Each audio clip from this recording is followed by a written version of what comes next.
Muitos dos meus pacientes relatam que o intestino funciona regularmente, porém, quando viajam, principalmente quando fazem uma viagem internacional, o intestino desregula totalmente. Isso pode acontecer por vários motivos. Mudança na dieta, a pessoa às vezes não quer usar um banheiro da rua e fica segurando, uma infecção alimentar.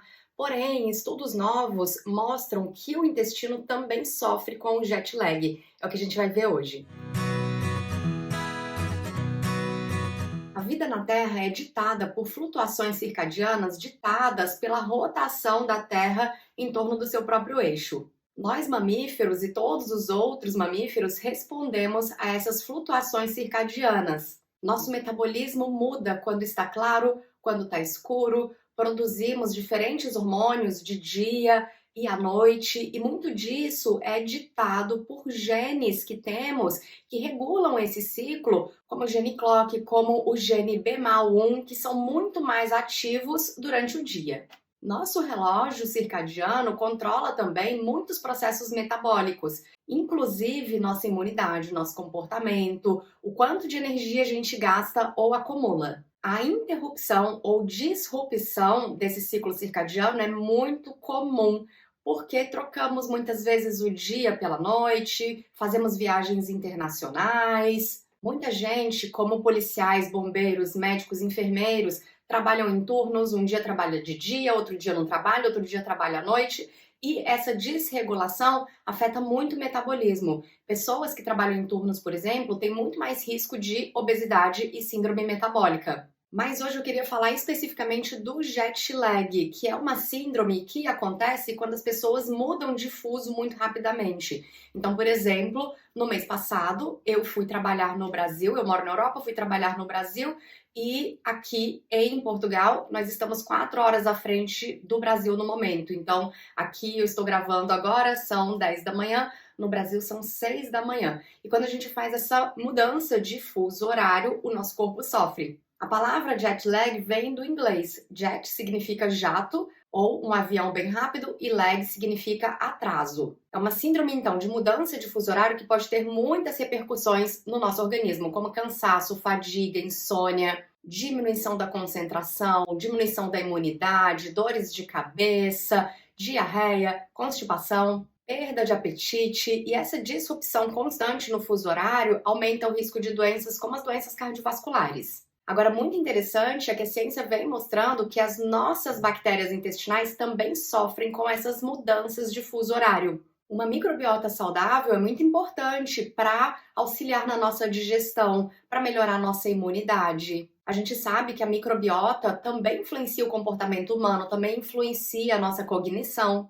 E aí, alterações muito bruscas de fuso horário vão influenciar essa microbiota, fazendo com que ela fique com uma composição piorada. Um estudo de 2014 mostrou justamente isso, que em jet lag a microbiota, tanto de camundongos quanto de seres humanos, piora. E aí, camundongos em jet lag, o que equivaleria no estudo a uma mudança de fuso horário dos Estados Unidos, ou uma viagem dos Estados Unidos para Israel, faz com que essa microbiota que ficou pior, ou seja, bactérias boas morreram e bactérias ruins conseguiram se multiplicar mais, fazem com que esses ratinhos engordem muito mais, mesmo seguindo uma dieta idêntica à de ratinhos que não tiveram essa mudança de fuso horário. Os seres humanos são afetados da mesma forma. E essas mudanças de fuso horário, mudanças de ciclo, dia, noite, fazem com que o intestino fique com muito mais bactéria associada a ganho de peso.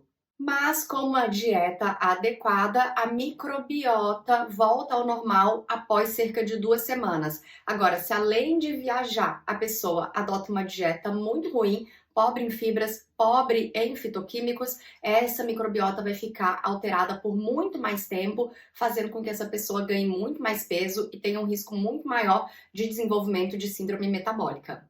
Então, o ritmo da microbiota é flexível, ele pode ser perdido ou ele pode ser recuperado dependendo do que a gente come. E para a recuperação da microbiota, não basta tomar uma cápsula contendo bactéria boa, porque essas bactérias boas vão se alimentar de alimentos contendo muita fibra. Então a dieta ela precisa ter leguminosas como feijão, lentilha, ervilha, grão de bico, ela precisa ter fibras solúveis, precisa ter fibras insolúveis contidas nos vegetais folhosos, por exemplo, contidas em alimentos como aveia, como frutas, que são ricas em fibras e em outras substâncias que vão ser convertidas nessas bactérias em pós-bióticos, principalmente em ácidos graxos de cadeia curta, como o butirato, que ajuda a manter a saúde do intestino e ajuda também a desinflamar esse intestino.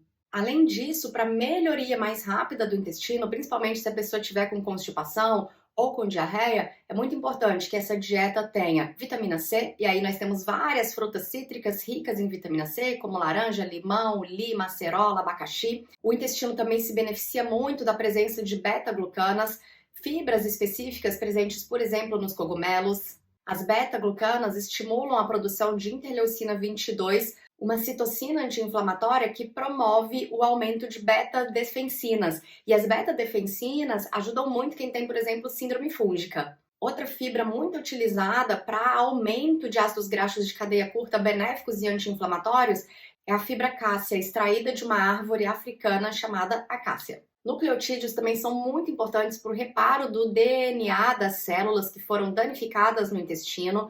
Alimentos de origem animal e cogumelos são ricos em nucleotídeos, que também melhoram a imunidade intestinal, assim como a presença de aminoácidos, como glicina, como N-acetilcisteína, como glutamina. A glicina está presente em muitos alimentos de origem animal, nos peixes, nas carnes, nas aves e também na quinoa. Fontes de N-acetilcisteína ou NAC incluem os alimentos de origem animal e nós também produzimos NAC no nosso intestino, e fontes de glutamina incluem principalmente os alimentos de origem animal, mas também está presente em alimentos de origem vegetal, como os feijões, como o tofu, como as lentilhas, e nós também produzimos glutamina. Porém, em determinadas situações, principalmente quando a nossa imunidade não está legal, o nosso sistema não dá conta de produzir tanta glutamina quanto é necessária, tanto para a imunidade quanto para o reparo intestinal. Muita gente tem deficiência de vitamina D, mesmo tomando sol, e a vitamina D é muito importante para as células de Paneth, que são responsáveis no intestino pela síntese de peptídeos antimicrobianos. Além disso, a vitamina D tem muitas outras funções no nosso organismo, não só melhora a nossa imunidade, mas melhora também a absorção de cálcio, reduz o risco de doenças autoimunes, e existem receptores de vitamina D espalhados por todos os tecidos, indicando que a vitamina D é fundamental para a nossa saúde. E um outro nutriente fundamental para o intestino é o zinco, que não só melhora a imunidade, mas também ajuda no reparo dessas células intestinais. E muita gente tem deficiência de zinco, porque o zinco está presente muito em frutos do mar, especialmente nas ostras, em pequena quantidade também em algumas sementes, como semente de girassol, semente de abóbora, ou seja, em alimentos que as pessoas não têm o hábito de ficar consumindo toda hora. E em situações em que o sistema imune está sendo mais desafiado, o corpo acaba consumindo uma quantidade muito grande de zinco, que acaba faltando, por exemplo, para o reparo das células intestinais. Por isso, se em situações normais nós conseguimos todos esses nutrientes a partir da dieta, em situações mais desafiadoras, como o próprio jet lag, nós precisamos muitas vezes fazer a suplementação para que a pessoa não tenha diarreia, não tenha constipação, não tenha dor abdominal e principalmente não tenha uma queda de imunidade, porque é muito comum que a pessoa viaje de um lugar para outro e fique doente durante as férias, o que não é legal. Existem suplementos que a pessoa pode levar, principalmente se ela já sabe que ela sofre muito com o jet lag. Eu, por exemplo, conforme fui ficando mais velho, sofro muito mais. Então, toda vez que eu viajo e mudo de fuso horário, então essa mudança de 4 fusos faz com que eu fique com insônia aí quase 10 dias. Dormindo mal, dormindo pouco, e aí o que segura são suplementos contendo esses nutrientes. E aí o suplemento que eu tenho tomado e indicado para os meus pacientes quando eu vou ao Brasil ou viajo do Brasil para outro lugar é o Guardian, que tem todos esses nutrientes que a gente falou: zinco, beta-glucanas, fibra cássia, vitamina C, vitamina D.